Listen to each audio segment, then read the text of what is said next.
Okay, good afternoon. Welcome to today's Daf Ches, just Daf It, Daf Yom Yishir. We're learning Kesubos Daf Ches number 88. I'm going to start from the bottom. Pei Zayin on my base. I'm going to talk today about what the Mishnah talked about, different cases where you have to take a shvuah when you collect part of your ksuba, or you collect a ksuba when the husband's not around, or from the Mishubadim, people he sold the land to. So the Gemara starts off, Amar Rav Papa, the last three words of Pei Zayin and Beis, Amar Rav Papa, top of Pei Chem and Aleph now. Ipikeachu, we said that yesterday's shir, that if he's, technically, if you collect from the husband, and he has one aide supporting his claim that he paid the ksuba, but she has the ksuba. She has the ksuba. One aide said that he paid it, that he paid off the ksuba. The Rabbanan impose a shvuah, the Rabbanan, even though technically she doesn't have to take a shvuah.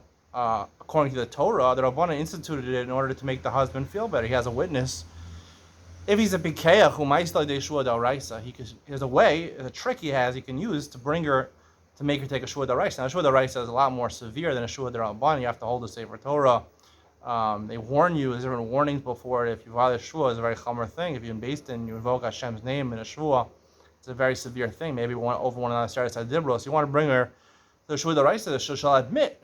If shvuah d'Rabbanan, she's not so afraid. Shvuah d'oraisa, she's holding a Sefer Torah. They instill a lot of fear in her. She's going to maybe admit if she's lying. So what should he do? He should give her the ksuba in front of one aide. Meaning pay the ksuba a second time, right? He said he gave the ksuba already. She said, I haven't gotten it yet. So one aide says that he paid the ksuba. So now, hey, it was $1,000 the ksuba. Seven ksuba. It was $1,000 in total. Pay the ksuba a second time in front of another witness. And now you have two witnesses. And then when they come to court, right, he'll say, the first payment I gave you and that the witness saw, that was a loan I gave you. The second one was the ksuba. So then I'll have two eidim. She'll technically, if you combine the two eidim, she owes him $1,000 for the milveh. We'll see. The Gemara has a question, how can you combine these two eidim? But technically that's what he's trying to do. Two eidim that she owes him, and she's denying that, right? And then one aid echad, at least, one aid confirms that she owes him $1,000. Well, it's not him owing her, he has to pay back her. No, it's going to be a shvuah d'oraisa because aid echad, it's nishba ve'eno mishalem. Midoraisa, you have to only swear midoraisa when you're exempting yourself from payment. If it's just to collect the ksuba, that's nishba ve'notel, there's no shvuah d'oraisa. So the Gemara question is, you can't combine these two eidim. Two eidim have to witness the same thing. One witness is witnessing the first payment, one witnessing the second payment. You can't combine those two eidim. They're two separate eidim. El Amar of Shisha Breda Ravidi, what's the trick? You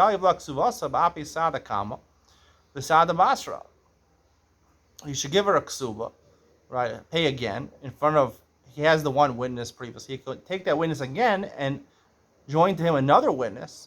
And say the first one was a halva, was a loan, and then we'll have an eid echad on a halva. He already paid. He has two witnesses that he paid the ksuba. The first one is a halva, and it's a shvuah d'oraisa. He has an eid echad on a shvuah d'oraisa on halva.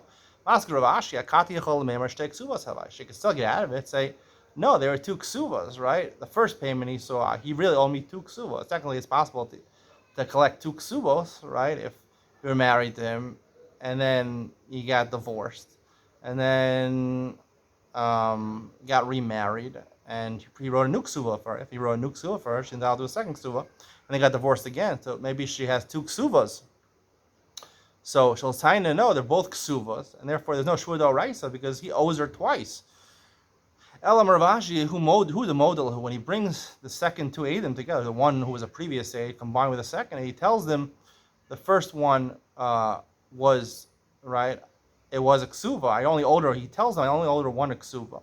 So now it's known to both of the eidim, only one ksuva, so you can't possibly question the eidim and say, hey, maybe you testified on two ksuvos, because he tells them, no, I'm paying her the ksuva now, the first one is a halva, I don't owe her two ksuvas, and we trust him on that, so therefore that's the way of making her take a shvuah d'oraisa. And a chasim mishubadim. Right? If she collects chasim mishubadim, she has to take a shvuah. Ta'an hasam, the ksuba, ta'an hasam, it says in Mesachas Shvuos, the Mishnah, when the heirs of a loan document or ksuba when they collect, they have to take a shvua. Miman. Who are they collecting for? If they're collecting from the lova, from the person who borrowed money, right, from their father. Hashta avi and shakib lo shvua. Their father, if you collect from this person, right, a person, he has a loan document, he presents it in court, he has a loan document, he collects the money, he doesn't take a shvua, he collects the money without a loan document. The inu b'shvua, the yisomim, the heirs, they have to take a shvua. Why do they have to take a shvua? They have the same shtar their father had. If the malva and the lova both die, the borrower and the creditor both die, and they leave heirs, so now the creditor's children are coming to the borrower's children, so they have to take a shvua.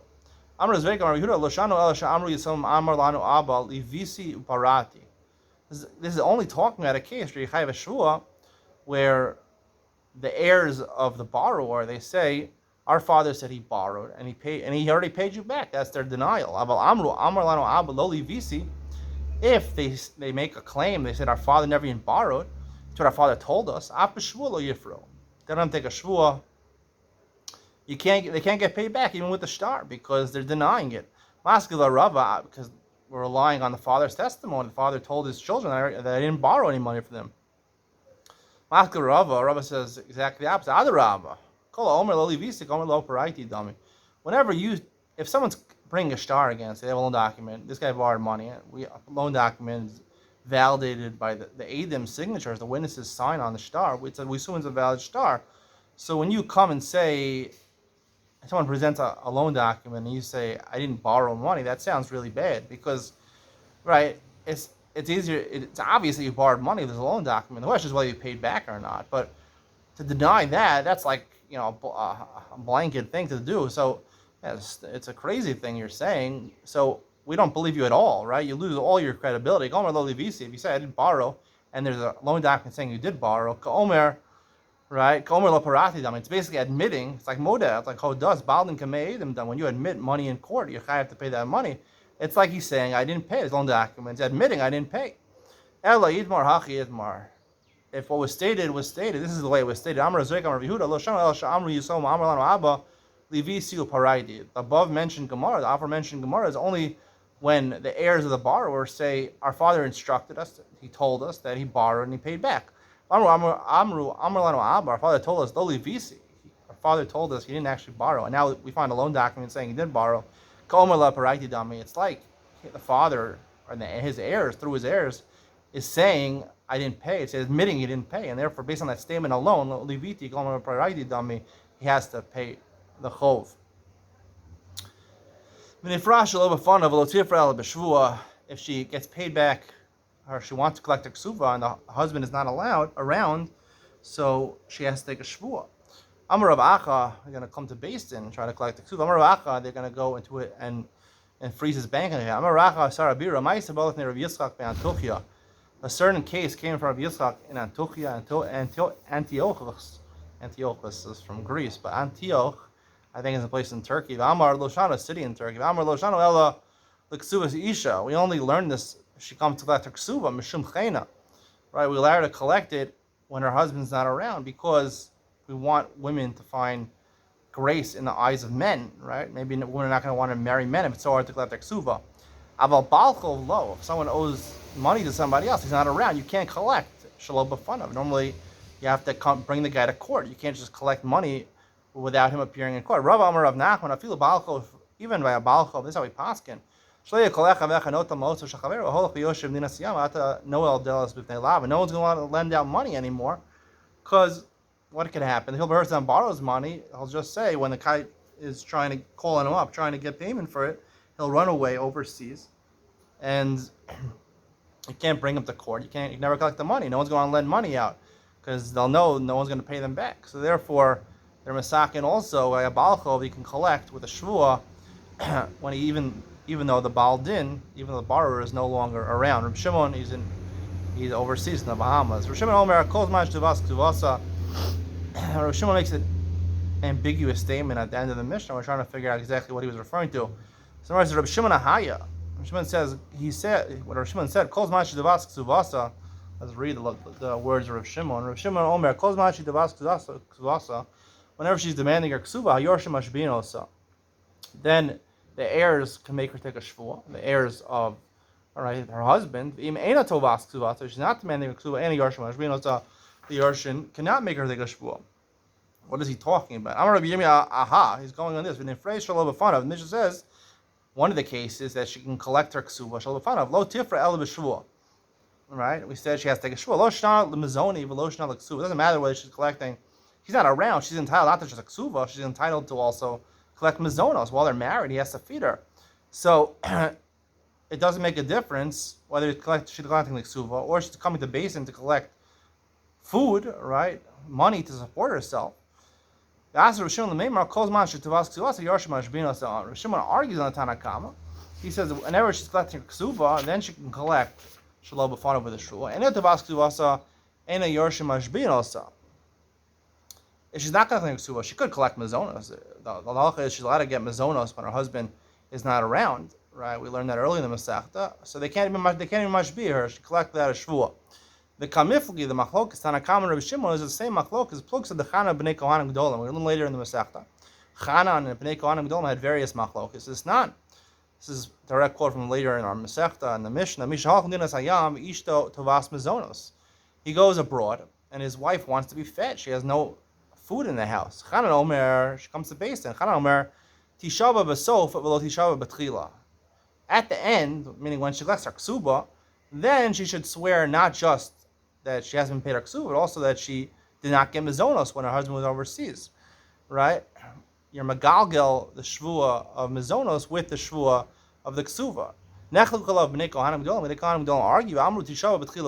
when she comes to collect mizonos, she has to take a shvua. Rav Shimon kechanan. Rav Shimon holds like the first being in a chanan that you don't take a shvua from mizonos. Rabbanan b'nei kohanim gdolim, Rabbanan hold like b'nei kohanim gdolim. Even from mizonos, they take a shua. Maskil Rav Sheshes. Rav Sheshes says that can't be the explanation of the machlokes of Shimon and the Rabbanan. Hayorshim mashbino, so based on mashbino, so mibayale, right? According to what we're saying, it's the second half of Rav Shimon's statement, right? She's not tovas ksuvasa. Meaning, what is she toveh? She's toveh the mizonos and hayorshim mashbino. So that's what Rav Shimon says, right? It's not where the husband's still alive. The husband's still alive. It's not yorshim mashbino. So Basin is the one who's acting on behalf of the husband who's still alive. He's in Medina Zayam. So it doesn't make sense, the second half of his line. Ela Amar of Sheshes Aha. Reb Shimon was arguing on the following statement of the Tanakama. After her husband dies, she buries him, she goes back to her father's house. She had a good relationship with her in-laws. She went to her in-laws' house. She, there on in, did not become CEO of his company. The Yorshim, his heirs, can't make her take a shvuah. Our business deal, I explained on Daf Pezai and Enoch Ben Sion, that she's not careful in the business deal, and say they can't make it a shvuah. If she does become a head of the business, they can only make her take a shvuah on what she does with the business here on in, not what she did while her husband was still alive. Rav